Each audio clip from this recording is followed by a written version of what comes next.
വാർഡാണ് കവടിയാറിൽ അവിടെ ശബരിനാഥൻ വിജയിച്ചിരിക്കുന്നു. തൊട്ടടുത്ത് ശാസ്തമംഗലം വാർഡ് ശബരിനാഥന്റെ സ്വന്തം വാർഡാണ് അതെന്ന് കൂടി ഓർക്കണം.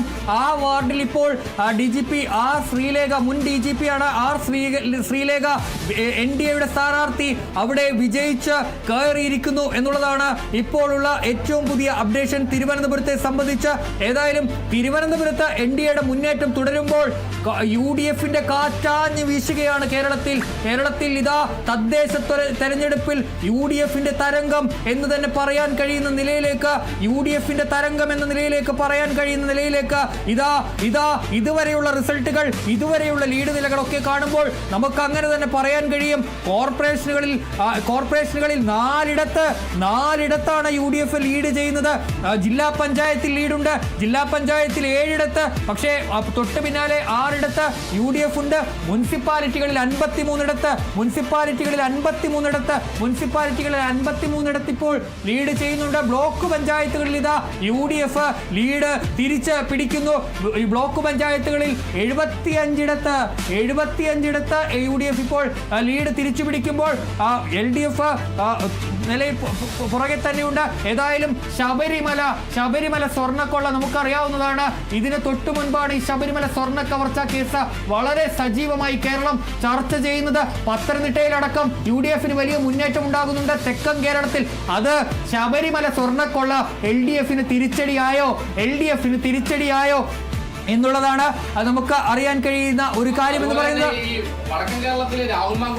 വിഷയം വലിയ രീതിയിൽ തന്നെ ആഘാതമാകുമെന്നൊക്കെ തന്നെ വിചാരിച്ചിരുന്നു. പക്ഷെ അതൊന്നും വലിയ രീതിയിൽ ഏശിയില്ലെന്ന് തന്നെയാണ് അവിടുത്തെ ഒരു തെരഞ്ഞെടുപ്പ് ഫലം വരുമ്പോൾ മനസ്സിലാക്കേണ്ട ഒരു കാര്യം. എന്തായാലും ആ രീതിയിലാണ് കാര്യങ്ങൾ. പക്ഷേ നമ്മൾ നോക്കുകയാണെങ്കിൽ വലിയ മുന്നേറ്റം കഴിഞ്ഞ തവണത്തേക്കാൾ അപേക്ഷിച്ച് നമ്മൾ കമ്പയർ ചെയ്യുമ്പോൾ, താരതമ്യപ്പെടുത്തുമ്പോൾ വലിയ മുന്നേറ്റം UDFന് ഉണ്ടായി എന്നത് തന്നെയാണ് ഇതിൽ നിന്ന് മനസ്സിലാക്കേണ്ട കാര്യം. അതിൽ ഏറ്റവും പ്രധാനപ്പെട്ടത് ഈ കോർപ്പറേഷൻ പിടിച്ചടക്കിയതാണ്.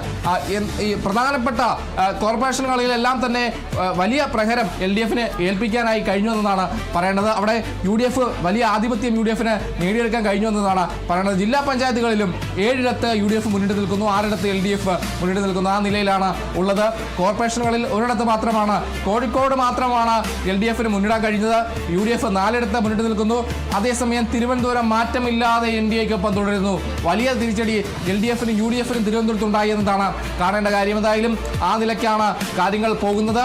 കണ്ണൂര് UDF ഭരണം നിലനിർത്തുന്നു എന്നതാണ് കാണേണ്ടത്. കോഴിക്കോട് 25 ഇടത്ത് LDF മുന്നിൽ, 17 ഇടത്ത് UDF മുന്നിൽ, 9 ഇടത്ത് NDA മുന്നിൽ. അതേസമയം കൊല്ലം കോർപ്പറേഷനിൽ LDF മൂന്നാമതായി വന്നിരിക്കുന്നു എന്നതാണ് ഏറ്റവും പ്രധാനമായും പറയേണ്ട ഒരു കാര്യം. അതോടൊപ്പം തന്നെ ജില്ലാ പഞ്ചായത്തുകൾ നോക്കുകയാണെങ്കിൽ കോഴിക്കോട് 13 ഇടത്ത് UDFും 12 ഇടത്ത് LDF നിൽക്കുന്നു.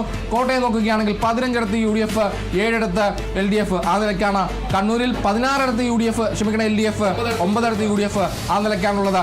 ഇടുക്കിയിൽ 15 ഇടത്ത് UDF, 2 ഇടത്ത് LDF. ആ നിലയ്ക്കാണ്. വയനാട് 14 ഇടത്ത് UDF, 3 ഇടത്ത് LDF. അങ്ങനെ പോകുന്നു. അതേസമയം എറണാകുളം 47 ഇടത്ത്, കൊച്ചി കോർപ്പറേഷൻ 47 ഇടത്ത് വലിയ ആധിപത്യം UDFന്റെ ആധിപത്യം ഉണ്ടാകുന്നു. 26 ഇടങ്ങളിലേക്ക് മാത്രമായി LDF ഒതുങ്ങുന്നു എന്നതാണ് കാണേണ്ടത്. 9 ഇടത്ത് NDAയും അവിടെ മികച്ച മുന്നേറ്റം കാഴ്ചവെച്ചിരിക്കുന്നു. കണ്ണൂർ കോർപ്പറേഷനിൽ UDF 29 ഇടത്ത് അവരുടെ ആധിപത്യം തുടരുന്നു. അവിടെ 11 ഇടത്ത് മാത്രമായി LDF വരുന്നു എന്നതാണ് കാണേണ്ടത്. തിരുവനന്തപുരം NDA ശക്തമായ ആധിപത്യം, 28 ഇടത്ത് NDA വലിയ മുന്നേറ്റം കാഴ്ചവെക്കുന്നു. 13 ഇടത്ത് UDF, 16 ഇടത്ത് മാത്രമായി LDF മാറുന്നു എന്നതാണ് കാണേണ്ടത്. അവിടെ LDFനും UDFനും ഒരുപോലെ തിരിച്ചടി എന്ന് തന്നെ പറയേണ്ട കാര്യം തന്നെയാണ്. ആലപ്പുഴ ജില്ലാ പഞ്ചായത്ത് 16 ഇടത്ത് LDF, 6 ഇടത്ത് UDF, 1 ഇടത്ത് NDA. ആ നിലയ്ക്കാണ്. കോഴിക്കോട് ജില്ലാ പഞ്ചായത്ത് നോക്കുകയാണെങ്കിൽ 13 ഇടത്ത് UDFും 12 ഇടത്ത് LDFും ആ നിലയിൽ പോകുന്നു. മുനിസിപ്പാലിറ്റികളിൽ 53 ഇടത്ത് UDF ആധിപത്യം. ആ നിലയ്ക്ക് UDF തങ്ങളുടെ പതിവ് ശൈലി മാറ്റമില്ലാതെ തുടരുന്നു. 53 ഇടത്ത് UDFും 30 ഇടത്ത് LDFും. ജില്ലാ പഞ്ചായത്തുകളിൽ 7 ഇടത്ത് UDFും 6 ഇടത്ത് LDFും.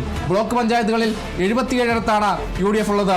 അവിടെ പിന്നോട്ട് പോയിരിക്കുകയാണ് LDF. ആ നിലയ്ക്കാണോ ഉള്ളത്. എന്തായാലും പാലക്കാട് നഗരസഭയിലും പന്തളം നഗരസഭയിലും NDAക്ക് വലിയ തിരിച്ചടി ഉണ്ടായിരിക്കുന്നു. അതേസമയം തൃപ്പൂണിത്തുറ നഗരസഭയിൽ ആദ്യമായി വലിയ മുന്നേറ്റം NDA കാഴ്ചവെക്കുന്നു. ആ നിലയിലാണ് പോകുന്നത്. കേരള കോൺഗ്രസിന്റെ തട്ടകമായ കോട്ടയത്ത് LDF-നൊപ്പം കഴിഞ്ഞ തെരഞ്ഞെടുപ്പിൽ വലിയ ഒരു മുന്നേറ്റം ഉണ്ടായിരുന്നു. കൂടുതൽ സീറ്റുകൾ അവർക്ക് നേടാനായിരുന്നു. പക്ഷേ അവിടെയെല്ലാം തിരിച്ചടി ഉണ്ടായിരിക്കുന്നതാണ് കാണേണ്ട ഒരു കാര്യം. പാലാ നഗരസഭയിൽ അവിടെ സ്വതന്ത്രം തീരുമാനിക്കും ആര് ഭരിക്കണമെന്നത്. ആ നിലയിലായി കാര്യങ്ങൾ ആ നിലയ്ക്ക് പോയിരിക്കുന്നു. എന്തായാലും മുൻ MLA KC രാജഗോപാൽ അവിടെ മെഴുവേലിൽ പത്തനംതിട്ടയിൽ വിജയിച്ചിരിക്കുന്നു. EM അഗസ്റ്റി മുൻ MLA കട്ടപ്പന നഗരസഭയിൽ തോറ്റിരിക്കുന്നു. ആ നിലയിൽ വിവരങ്ങൾ വരുന്നു. എന്തായാലും ദീപ്തി മേരി വർഗീസ് പ്രധാനപ്പെട്ട UDF-ന്റെ നേതാവ് വിജയിച്ചിരിക്കുന്നു. റിജിൽ മാക്കുറ്റി വിജയിച്ചിരിക്കുന്നു. പാളയത്ത് പത്തനി തോമസ് NDA സ്ഥാനാർത്ഥി തോറ്റിരിക്കുന്നു. അതോടൊപ്പം തന്നെ BJP-യുടെ നവ്യ ഹരിദാസ് കോഴിക്കോട് വിജയിച്ചിരിക്കുന്നു.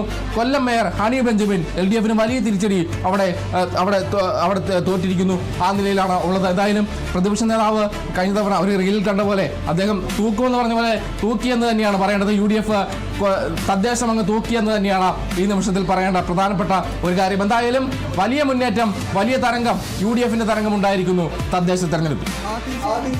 വൈറ്റിൽ, അതായത് കൊച്ചി കോർപ്പറേഷനിലെ വൈറ്റിലെ ഡിവിഷനിൽ ഒരു സംഭവമുള്ളത്. അവിടെ UDF-ന്റെയും LDF-ന്റെയും സ്ഥാനാർത്ഥികളാണ്. അവിടെ ഇപ്പോൾ ജയിച്ചിരിക്കുന്നത് UDF സ്ഥാനാർത്ഥിയാണ്. പക്ഷേ UDF സ്ഥാനാർത്ഥി CPM-ൽ നിന്ന് വന്നതാണ് VP ചന്ദ്രൻ അവിടെ ജയിച്ചു. അതേസമയം കോൺഗ്രസിൽ നിന്ന് വന്ന സ്ഥാനാർത്ഥി LDF-ന്റെ സ്ഥാനാർത്ഥി തോറ്റു.